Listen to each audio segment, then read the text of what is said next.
Alternating current. Alternating current के बारे में बेटा आप लोगों ने क्लास 12 में भी काफ़ी सारा डिस्कस करके आते हैं आप लोग कि भाई अल्टरनेटिंग करंट क्या होता है क्या नहीं होता है, ठीक है ना। बहुत सारी उसकी प्रॉपर्टीज आप लोग डिस्कस करते हैं, फेजर डायग्राम्स वगैरह डिस्कस करते हैं आप लोग वहाँ पर वेक्टर्स की हेल्प से, यही करते हैं ना आप लोग। और तो यहाँ पर भी हम लोग क्या करेंगे आए अल्टरनेटिंग करंट के अंदर डिफरेंट सर्किट्स डिस्कस करेंगे, लेकिन एक नए तरीके से। जो क्लास 12 थी बेटा वहाँ पर आप लोग फेजर डायग्राम्स बनाते थे, मीन्स आपके वेक्टर डायग्राम्स बनाते थे आप लोग, ठीक है ना।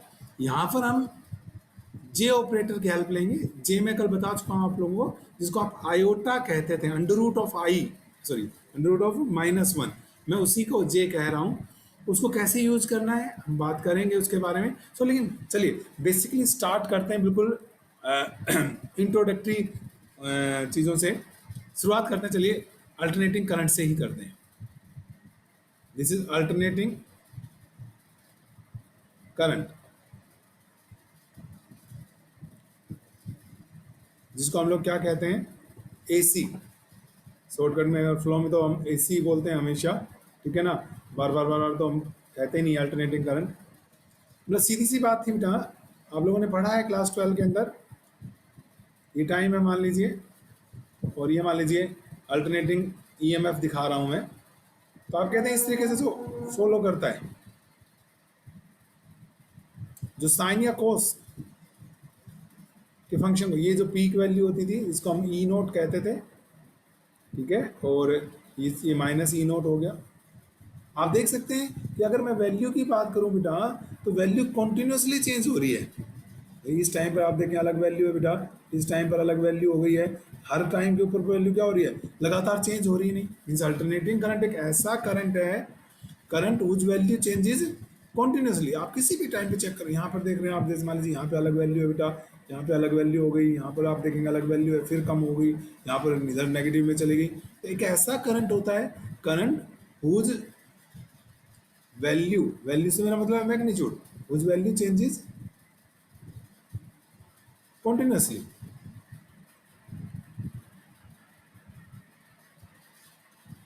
ओके, अब देखो यहां से यहां तक का टाइम, यहां से यहां तक का t/2 होता है, यहां से यहां तक का भी t/2, यानी पूरी एक साइकिल होगी ना, ये पूरी एक साइकिल हो गई यहां तक, ये पूरा t टाइम पीरियड हो गया। ये फिर यहां पर अगर टाइम देखोगे तो 3t/2 हो जाएगा, यहां पर देखोगे 2t, दो साइकिल पूरी होगी। मीन्स यहां से यहां तक t/2, फिर t/2, फिर t/2। मीन्स हर t/2 टाइम के बाद ये अपनी डायरेक्शन को क्या कर रहा है, चेंज। देखो 0 से t/2 तक प्लस रहा,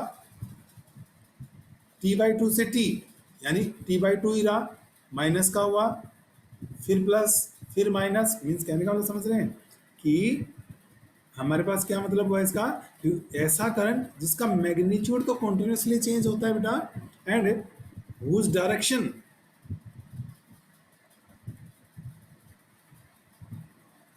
चेंजेस पीरियोडिकली।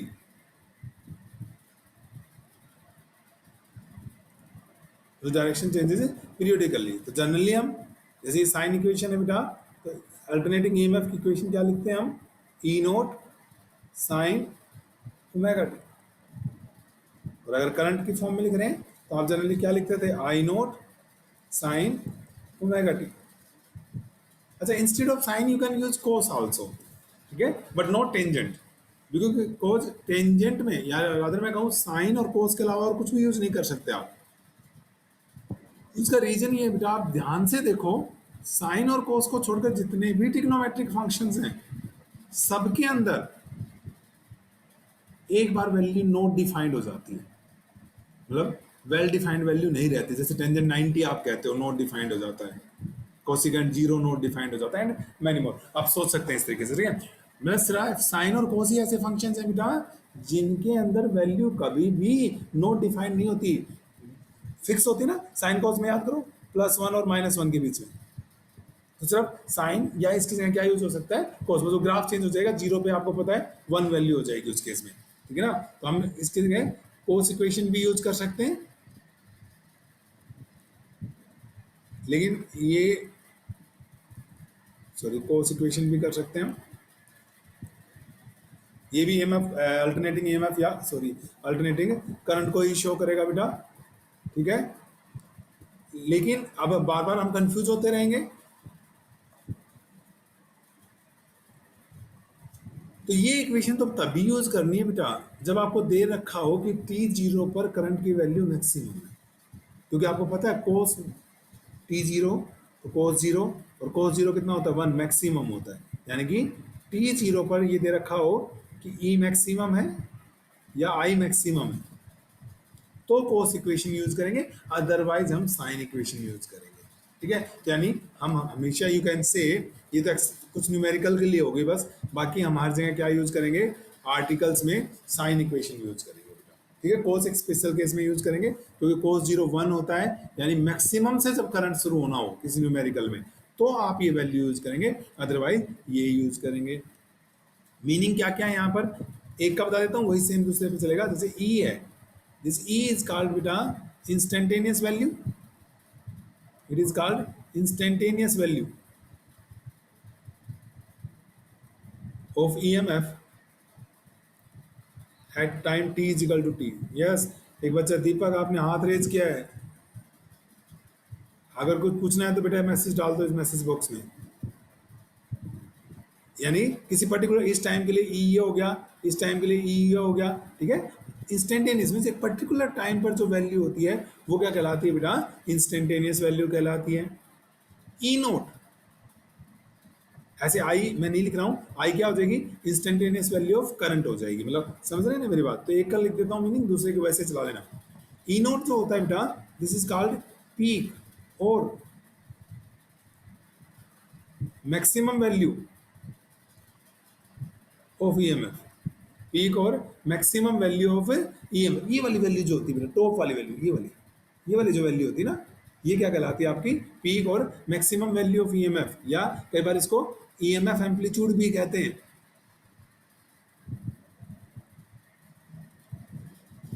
अब जो ये आर्ग्यूमेंट है बेटा, ये जो आर्ग्यूमेंट है, आर्ग्यूमेंट समझते हैं, एंगल को बोलते हैं, ठीक है ना। साइन का जो आर्ग्यूमेंट है ओमेगा टी, इसको हम बोलते हैं बेटा फेज। क्या बोलते हैं इस पूरे को, फेज। जो ये डिसाइड करता है स्टेट कैसी है उस टाइम पे, मैक्सिमा आ रही है, मिनिमा आ रही है, इन बिटवीन कोई वैल्यू आ रही है। एक्चुअली ई की जो वैल्यू होगी उसे, ई नोट तो एक फिक्स नंबर है, तो ई की वैल्यू को कौन डिसाइड करेगा बेटा, ओमेगा टी की वैल्यू ही तो डिसाइड करेगी कि ओमेगा टी कितना है। तो ओमेगा टी को हम क्या बोलते हैं, फेज बोलते हैं। ओमेगा आपको पता है एंगुलर वेलोस फ्रीक्वेंसी 2 पाई न्यू, या इसको क्या बोलते हैं हम 2 पाई बाई टी, रेडियन पर सेकंड में होता है ये।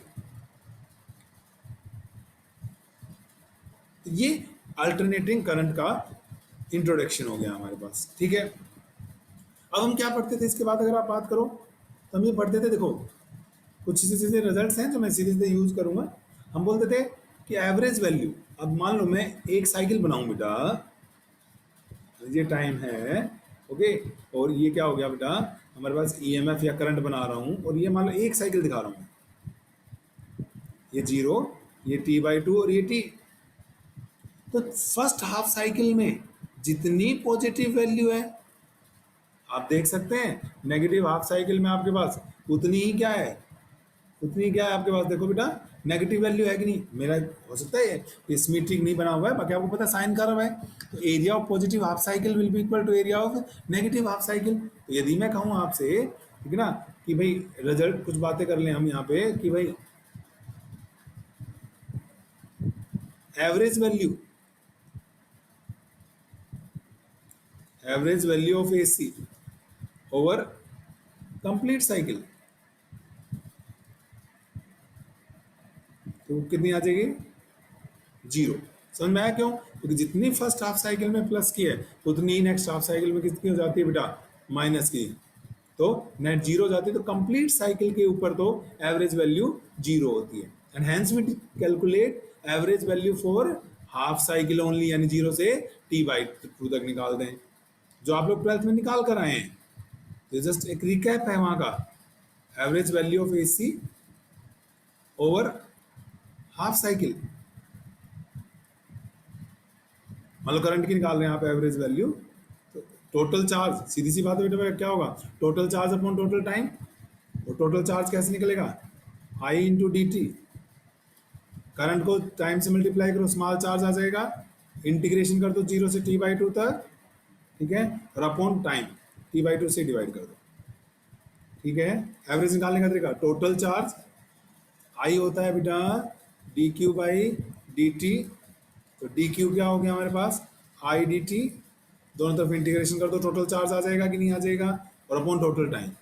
तो जब इसको करोगे आई नोट 0 से t/2 तक, अभी मैंने कहा था sign omega T D T, आप लोगों ने 12th में क्या भी हुआ है, नहीं भी क्या होता तो साइन का इंटीग्रेशन आता है, कर लीजिएगा, you will found this value will be 2I0/पाई। जब हम डायोड्स पढ़ेंगे बेटा, एट दैट टाइम मुझे इसकी वैल्यू की जरूरत पड़ेगी, अदरवाइज मैं 0 से कन्फाइन करके अपने आप को आगे चला सकता था, लेकिन हमें आगे चलकर इसकी वैल्यू की जरूरत पड़ने वाली है, that is why I told you कि इसकी वैल्यू क्या आएगी, ठीक है। लेकिन ये हाफ साइकिल के लिए, कंप्लीट साइकिल पर मैंने कहा 0 वैल्यू आ जाती है, ठीक है। और इसलिए जहां एवरेज वैल्यू जीरो, जैसे गैसेज के अंदर भी ये होता है कि गैसेज की भी एवरेज वेलोसिटी निकालो तो 0 होती है, क्योंकि particles are, gas particles are moving randomly here and there, randomly move कर रहे होते हैं बेटा, ओके। यस विवेक, आपने रेज हैंड किया बेटा, if you have any Curie please put it in the message box.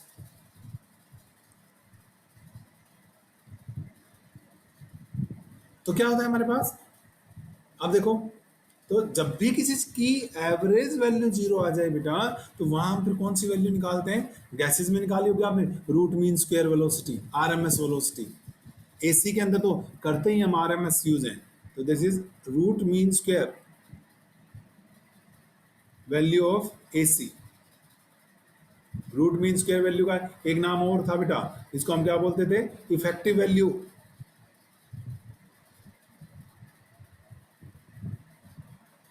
Effective value of AC. और क्या बोलते थे हम, इसको याद करो, वर्चुअल वैल्यू। एक्चुअली ये सब हमने पढ़ा हुआ है, एंड ये हम मान कर चलते हैं कि ये सब हमें याद है, लेकिन फिर भी मैंने कहा कि हम रिकैप कर लेते हैं एक बार, इजी रहेगा हमारे पास। Virtual value of AC. और बेटा जिसको अगर कुछ क्वेरीज हैं तो आपके पास मैसेज बॉक्स ओपन है, यू कैन चैट बॉक्स में जाके मेरे पास मैसेज डाल सकते हैं। तो क्या होगा हमारे पास, देखो बेटा, तो R M S root mean square, देखो रूट मतलब अंडर रूट, ठीक है, मीन मतलब जितने टाइम पे निकाल लो उस टाइम से डिवाइड कर दो, और किसका स्क्वायर, एक बार मैं पूरा लिख देता हूँ, आई स्क्वायर डी टी, 0 से t तक निकाल दो। देखो रूट मतलब स्क्वायर रूट हो गया, मीन टाइम से मल्टीप्लाई करके टाइम से डिवाइड कर दिया टोटल टाइम से, 0 से t मतलब टोटल टाइम, मीन निकल आएगा। मीन निकालने का तरीका तो ये होता है, जिस टाइम्स के लिए आप इंटीग्रेशन कर रहे हो उस टाइम से डिवाइड कर दो तो एवरेज आ जाती है, ठीक है। टाइम्स 0 से t के लिए कर रहा हूं तो t से मैंने डिवाइड कर दिया, ये क्लियर। आगे चलते हैं बेटा, और किसका मीन निकाल रहा हूं मैं, स्क्वायर का मीन निकाल रहा हूं, तो क्या बन गया, देखो पढ़ो, रूट मीन स्क्वायर, रूट मतलब square root, mean means time से मल्टीप्लाई करके टाइम से डिवाइड कर रखा है, और एक इसका आई का नहीं, पिछली बार आई था इसलिए सिर्फ एवरेज वैल्यू ऑफ एसी थी, इस बार किसा है बेटा, स्क्वायर की एवरेज वैल्यू है, तो आई स्क्वायर हो गया। समझ में आया रूट मीन स्क्वायर का मीनिंग। और इसको अगर कोई सोल्व करना चाहे, वैसे आपने सबने 12th में किया है, आई की वैल्यू पुट कर दो, ये हो जाएगा आई नोट का स्क्वायर, अंदर हो जाएगा sine square omega T D T बेटा, 0 से t, and this is t, and I know सबको आता है साइन स्क्वायर, डायरेक्ट तो इंटीग्रेशन होगा नहीं, जैसे साइन का तो सीधा को minus cos omega T by omega हो जाएगा, इसका तो क्या होगा, कोस टू थीटा में जाना पड़ेगा आपको, वो कर लीजिएगा, इंटीग्रेशन की प्रैक्टिस की है। और आरएमएस तो सबको याद भी होती है, कितनी आती है बेटा, I naught by root two, RMS जो वैल्यू आती है that is I naught by root two, आता है कि नहीं आता है हमारे पास, तो यह आ गया RMS I naught by root two. और इसको वैसे लिखना चाहोगे आप, ठीक है ना, तो ये क्या आ जाएगा मेरे पास, 70.7% ऑफ आई नोट। सेम अगर ई आर एम एस लिखना पड़े आपको, root mean square value of alternating E M F, तो वो भी कितनी होगी बेटा आपकी, E naught by root two, and सबसे ज्यादा यही यूज होती है, If somewhere the value of AC is given and it is not specified whether it is instantaneous value, peak value, RMS value, so you will treat that value as a RMS value बेटा. जैसे for example मैं कहूँ in our India domestic supply is 220 volt 50 hertz. हमारे घरों में 220 volt आती है और एसी है ना, एसी में नंबर ऑफ साइकिल्स पर सेकंड, तो वो कितनी होती है 50 हर्ट्ज होती है. ठीक है, तो अब कुछ नहीं बताएगा ना, एसी आ रही है 220 वोल्ट की एसी आ रही है, सब बोलते हैं 220 वोल्ट की एसी आ रही है. अब भाई एसी में तो एक क्या होता है हमारे पास, शुरुआत में देखें तो हमारे पास क्या होता है बेटा, इंस्टेंटेनियस वैल्यू भी होती है, पीक वैल्यू भी होती है, हाफ साइकिल की एवरेज भी हो सकती है, ओके, आरएमएस भी होती है. कुछ बताया नहीं, बस बोल देते हैं 220 वोल्ट की एसी आ रही है. तो बेटा मैंने कहा अगर कोई ना बताए और बोल दे बस इतनी एसी आ रही है, तो इस 220 वोल्ट को कौन सी वैल्यू माना जाएगा, RMS. E RMS is 220 volt और इसकी पीक निकालनी पड़े E naught by root two. E naught कितना आया मेरे पास 220 वो into root two, that is nearly 311 volt के आसपास आ जाएगी. मतलब जो 220 वोल्ट की एसी जिसको कह रहे हैं ना आप, that is equivalent to 311 volt electric shock. Means 220 volt AC is more dangerous, क्योंकि वो 220 वोल्ट का इलेक्ट्रिक शॉक नहीं लगाती है, वो कितने का लगाएगी बेटा, 311 वोल्ट की इक्विवेलेंट हो जाती है. एंड दैट इज वाई हम क्या कहते हैं बेटा, दैट इज वाई हम बोलते हैं कि भाई 220 volt AC is more dangerous. 220 volt AC is more dangerous.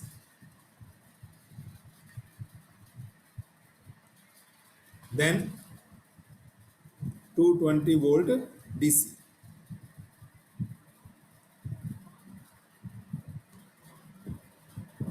सही है. अब थोड़ा सा आगे चलते हैं बेटा. अब मैं आप लोगों को जो सिखाने जा रहा हूं बेटा, आप लोगों ने क्या करा था, फेजर डायग्राम्स पढ़े थे ना, और अब जो हमने नया शुरू करना है दैट इज जे ऑपरेटर. मतलब मैंने भी कहा कि आप लोग वेक्टर इक्वेशन वेक्टर यूज करते, फेजर डायग्राम्स बनाते थे. फेजर क्या था, रोटेटिंग वेक्टर्स होते थे 12th क्लास में. हम जो यहां पर करेंगे बेटा that will be J operator. मैं वैसे जे का मीनिंग आपको बता चुका हूं कि जिससे आप मैथ में आयोटा कहते थे, अंडर रूट ऑफ -1, वही हमारे लिए जे ऑपरेटर है बेटा. एक बार समझते हैं इसको वेक्टर से कैसे रिलेट करना है. जैसे मान लो कि भाई ये एक वेक्टर है, वेक्टर ए है बेटा. मैं क्या करता हूं, इसको वेक्टर ए को मैं मल्टीप्लाई कर दूं -1 से, तो ये आ जाएगा -1 ए. और ये समझते हैं कैसे होगा, मान लीजिए ये ओपी था बेटा, तो -1 का मतलब इसकी लेंथ तो सेम रहेगी लेकिन डायरेक्शन इससे क्या हो जाएगी, अपोजिट हो जाएगी. पी डैश ओपी डैश, अगर ये ए है तो -1 ए डैश हो गया. मीन्स -1 से मल्टीप्लाई करने का मतलब the vector get rotated through an angle of 180 degree. इसका ये मतलब हुआ कि नहीं, बताओ भाई, ये अपोजिट डायरेक्शन होगी बिल्कुल. तो multiply by -1 means rotation by 180 degree. क्या मैं इसको ऐसे लिख सकता हूं, सॉरी,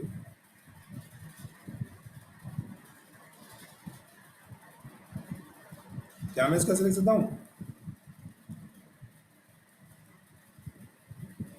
-1 को root of -1 into root of -1, कोई फर्क थोड़ी पड़ा, एक ही तो बात है. ठीक है, दिस इज जे, आयोटा बन गया, दिस इज जे, आयोटा बन गया. मीन्स दो बार जे से मल्टीप्लाई करने का मतलब 180 हो गया, यानी एक बार जे से मल्टीप्लाई करने का मतलब समझ रहे हैं, 90 डिग्री से घूमना. देखो एक बार जे से मल्टीप्लाई करूंगा मैं, मेरे पास क्या आ जाएगा, देखो एक बार जे से मल्टीप्लाई करूंगा मतलब दो बार घूमते ही यहाँ आ जाएगा. एक बार घूमने का मतलब क्या आ गया, ये आ गया, ये ए है तो इसको क्या लिखोगे आप, जे ए वेक्टर. आयोटा से मल्टीप्लाई करने का सीधा सा मतलब है कि वेक्टर को कितने एंगल से घुमा देना, 90 डिग्री से. फिर एक बार आयोटा से यानी जे से कर दो बेटा,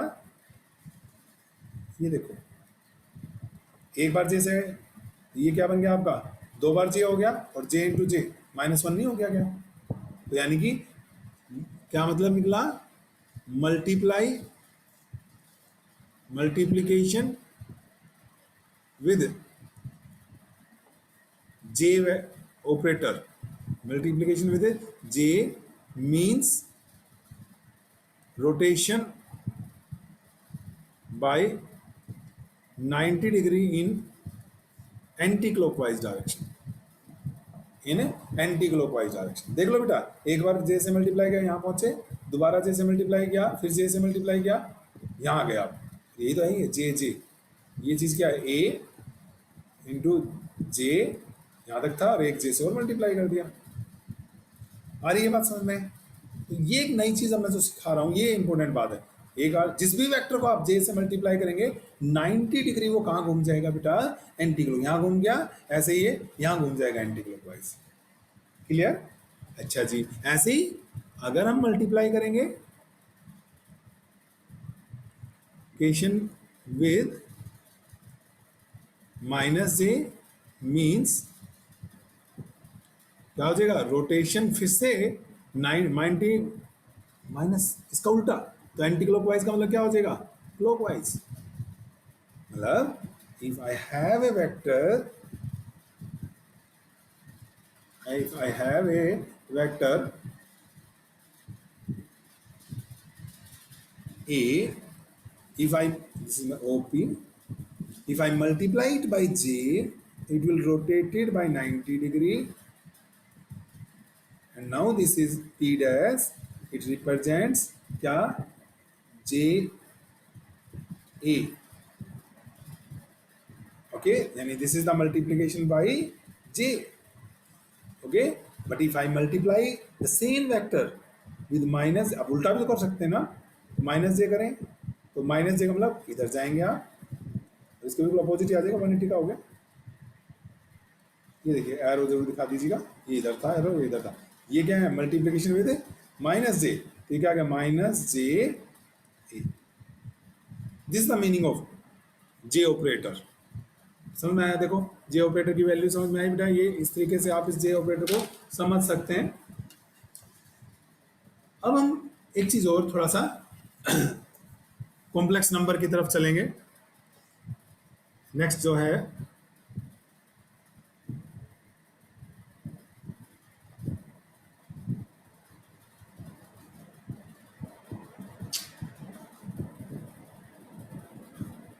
हाँ जी, थोड़ा सा मैं कॉम्प्लेक्स नंबर और याद दिला दूं, मतलब बेसिक चीजें इकट्ठी कर लेते हैं, एंड नेक्स्ट जो लेक्चर होगा फिर हम इसी को कंटिन्यू करते चले जाएंगे ना। जैसे कॉम्प्लेक्स नंबर,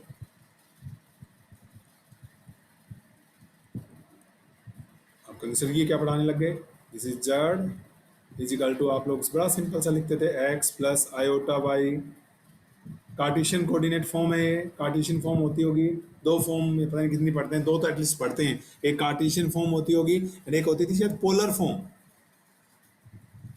पढ़िए ना, सभी ने पोलर फॉर्म भी पढ़ते थे हम। तो इसमें कैसे हो, जे बस यहाँ आयोटा होता था मैथ में, अब ये हो गया, this is x axis, this is y axis, ये हम कॉम्प्लेक्स बोलते थे, जैसे वेक्टर्स में होता था, ये जे हो गया बेटा, ठीक है कि नहीं है, तो ये इसका कंपोनेंट इधर, ये एक्स हो गया था, इधर की बात करते हैं हम, तो ये वाई हो गया, ठीक है, लेकिन यहाँ पर क्या हो गया, इसके रेस्पेक्ट में कितना घुमा हुआ है, देखो 90 क्लॉकवाइज घुमा हुआ है ना, एक्स के रेस्पेक्ट में वाई 90 क्लॉकवाइज घुमा हुआ है, ठीक है। अच्छा जी, तो ये हम इस तरीके, तो इसलिए यहाँ पर देखो एक्स एक्सिस के अलॉन्ग क्या आ रहा है, ये वाला पार्ट, रियल वाला पार्ट, और ये वाला इमेजिनरी, ये तो बोलते थे complex number is a combination of real and imaginary, ये रियल नंबर और ये इमेजिनरी, तो बेटा एक्स एक्सिस को हम क्या बोलेंगे, रियल एक्सिस, और वाई को हम क्या बोला करेंगे, इमेजिनरी एक्सिस,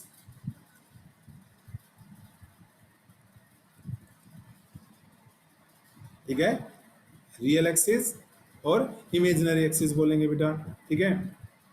अगर ये एंगल थीटा है तो आप x को क्या लिख सकते हो, जेड कोस थीटा, y को लिख सकते हो आप जेड साइन थीटा, लिख सकते हैं, यहाँ आ गए, ठीक है ना।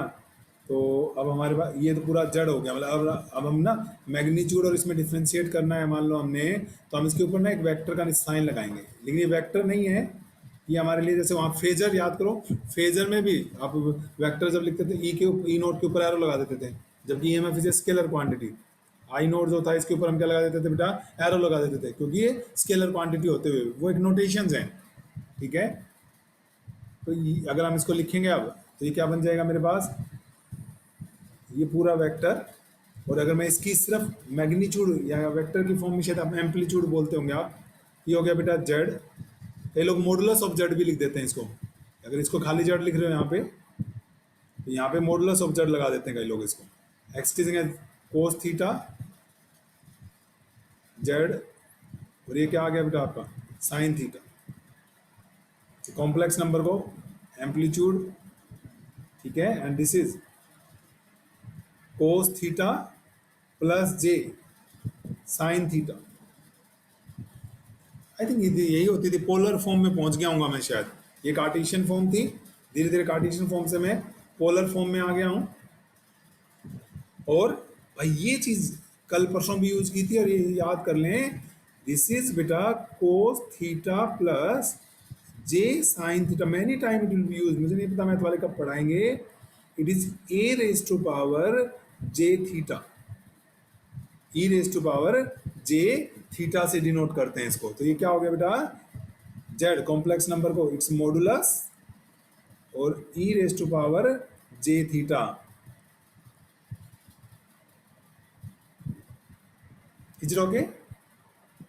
अगर इस जे की वैल्यू चाहिए आपको तो आप निकाल सकते हैं, कैसे, squaring and adding these two, ये हो जाएगा x square plus y square, फिर मॉडुलस है जे का, मॉडुलस जेड का स्क्वेयर, तो मॉडुलस जेड की वैल्यू आ गई बेटा x square plus y square का अंडर रूट। थीटा अगर आपको चाहिए तो इनको डिवाइड कर लो बेटा, तो tangent theta Y by X, Y coordinate divide by X coordinate आ जाएगा बेटा। तो जरूरत पड़ने पे वैल्यू पुट कर लेंगे, अदरवाइज ये कॉम्प्लेक्स नंबर अब मैं इस फॉर्म में भी नहीं करूंगा, इस फॉर्म में भी, इस फॉर्म में यूज करूंगा बेटा मैं, ठीक है। अगर देखो अब मैं ईएमएफ लिख रहा था, अब इंपॉर्टेंट बात, अब उसे आप तो मैथ पढ़ाने लग गए, क्लास जिसकी चल रही मैथ तो पहले 3 3 पीरियड पढ़ते हो आप लोग, मैथ तो काफ़ी सारा पढ़ते हो, है ना। नहीं मेरा बहुत ज़्यादा इंटरेस्ट नहीं था, पर मैं, मेरे को जितना चाहिए मैंने सोचा मैं खुद ही रिवाइज करवा देता हूँ, ये ना कहूँ कि भाई आपने ये पढ़ा हुआ होगा वहाँ से रिजल्ट उठा लिया, मैं ज़्यादा रिजल्ट नहीं उठाना चाहता था, इसलिए मैंने कहा कि हम अपना खुद रिवाइज कर लें, और फिर इसी फॉर्म में फॉर्मेट भी बदलना था। देखो ईएमएफ जो है बेटा, E naught sine theta sine omega T plus five मान लेते हैं। मैंने अभी कहा था इस पूरी ब्रैकेट को, इस पूरी ब्रैकेट को, कौन सी वाली ब्रैकेट को, जो ये लिखी है आपने, ओमेगा टी प्लस फाइव, ये पूरा का पूरा फेज कैल, जो भी आर्ग्यूमेंट होगा बेटा, एक बार बोल रहा हूं आर्ग्यूमेंट, साइन और कोस का जो भी आर्ग्यूमेंट होगा वो आपके लिए किसका काम करेगा बेटा, फेज का काम करेगा, ठीक है, that will behave as phase, okay. Sine कहाँ है, ये रहा। और अगर मैं इसको ऐसे लिख दूं, ई इज इक्वल टू, अब हम इस फॉर्म में लिखेंगे, E naught E raise to power J, और थीटा की जगह क्या आ रहा है, omega T plus five, alternating EMF को बेटा हम ये लिखेंगे, जबकि सच्चाई है कि ये पूरा, तो इसमें तो क्या है, एक कोस कंपोनेंट भी है और एक साइन कंपोनेंट भी है, और मुझे सिर्फ क्या चाहिए, सिर्फ कौन सा चाहिए बेटा, साइन कंपोनेंट चाहिए, ओनली एंड ओनली साइन चाहिए, चाहिए ना। तो कोई प्रॉब्लम नहीं है, हम एक दो बार शुरू में लिख देंगे, बाकी वो अंडरस्टूड होगा एग्जामिनर को भी। इस इक्वेशन 4 का द इमेजिनरी पार्ट, साइन कहाँ जा रहा है, इमेज जे के साथ जा रहा है, जे के साथ जा रहा है, it means it is real part, और ये क्या आपका इमेजिनरी पार्ट है, ठीक है। तो the imaginary part, imaginary part of equation 4 represents alternating EMF।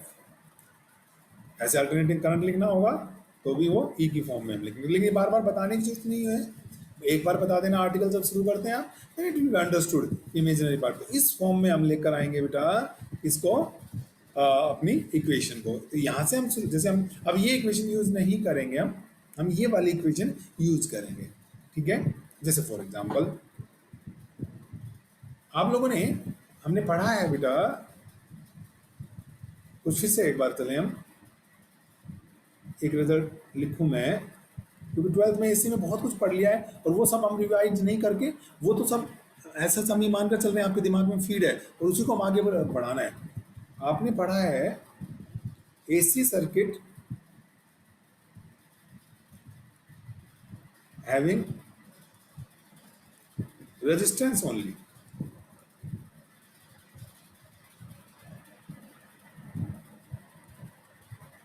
AC circuit having resistance only, ठीक है। तो हमारे पास क्या होगा, यानी इसको क्या बोलते हैं हम, रेजिस्टिव सर्किट। बेटा ओनली का मतलब है कि ना तो हमने इसमें कैपेसिटर जोड़ा हुआ है, ना हमने इसमें इंडक्टर जोड़ा हुआ है, सिंपल मेरे पास एक रेजिस्टेंस जुड़ी हुई है, ठीक है। तो मान लीजिए एसी सर्किट है, आपने एसी ईएमएफ अप्लाई कर दिया, E naught E raise to power let us suppose J omega T, phi नहीं है। तो इन एसी रजिस्टिव सर्किट्स में क्या होता था, याद करो ट्वेल्थ में, current end voltage were in same phase, alternating current and alternating EMF are in same phase। Phase मैंने बताया था एंगल, फेज किसको कहते हैं, एंगल को कहते हैं। It will be in same phase. तो पता है अब इक्वेशन क्या बन जाएगी, आई नोट बेटा ई रेज टू पावर जे और ओमेगा टी। फेज देखो बेटा, फेज एंगल को कहते हैं, ये चीज ये नोट करो, ये सेम है कि नहीं है बताओ। दोनों के लिए हमने कहा ये जो चीज है इट विल बी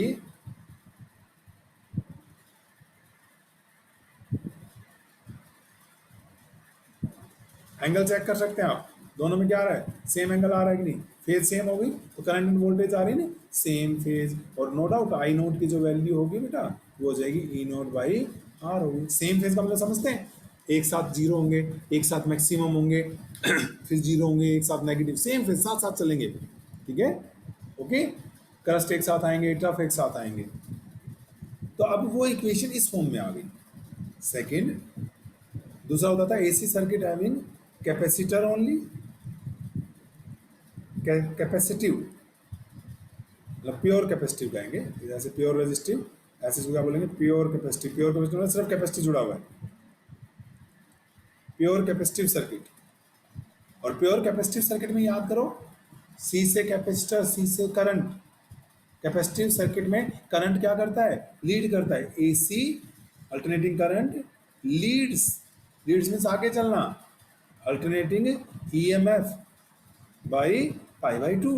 ये all these results we have drawn in plus 2 class with derivation आप लोगों ने किए हुए हैं। I am just taking the results from there, okay। और उनको एक नए तरीके से लिखना सिखा रहा हूँ। देखो बेटा E हमेशा EMF अप्लाई करेंगे ना, क्योंकि एसी सर्किट है, E raise to power J omega T था बेटा। तो अगर मैं करंट लिखूंगा, ये पीक वैल्यूज है, I naught E raise to power, हाँ भाई जे, एंगल देखो जो भी यहाँ एंगल है, सेम फेज में थे तो ये सेम हो गया था ओमेगा टी ओमेगा टी। इस बार तो क्या कर रहा है, करंट जो है वो लीड करेगा, आगे चलेगा, आगे चलेगा तो कितना हो गया, omega T plus pi by 2। जो इक्वेशन बनेगी हमारे पास इसकी क्या बन जाएगी, omega T plus pi by 2 बन जाएगी, ये बन जाएगी। समझ में आ रहा है, लीड कर रहा है। और वैसे अगर हम दिखाएंगे, ठीक है, तो ये क्या हो जाएगा, देखो ओमेगा टी पे ये मान लो ई नोट है, ये ई नोट है बेटा, ये ओमेगा टी है। अब लीड्स आगे चलना, तो आगे चलने का मतलब प्लस जे करूं कि माइनस जे करूं, आगे चलने का मतलब एंटी क्लॉकवाइज, और एंटी क्लॉकवाइज ले जाना है तो इसको जे से मल्टीप्लाई करना पड़ेगा। इसका फेजर डायग्राम बनाऊंगा तो ये बन जाएगा बेटा, ये क्या आ जाएगा मेरे पास, आई नोट आ जाएगा, ठीक है। तो anti clockwise means multiplication by J, और आई नोट की जो वैल्यू होगी, जैसे यहाँ तो simple e naught by R थी बेटा, ये ई नोट, और कैपेसिटिव सर्किट में याद करो बेटा एक्सी होता था, कैपेसिटिव रिएक्टेंस,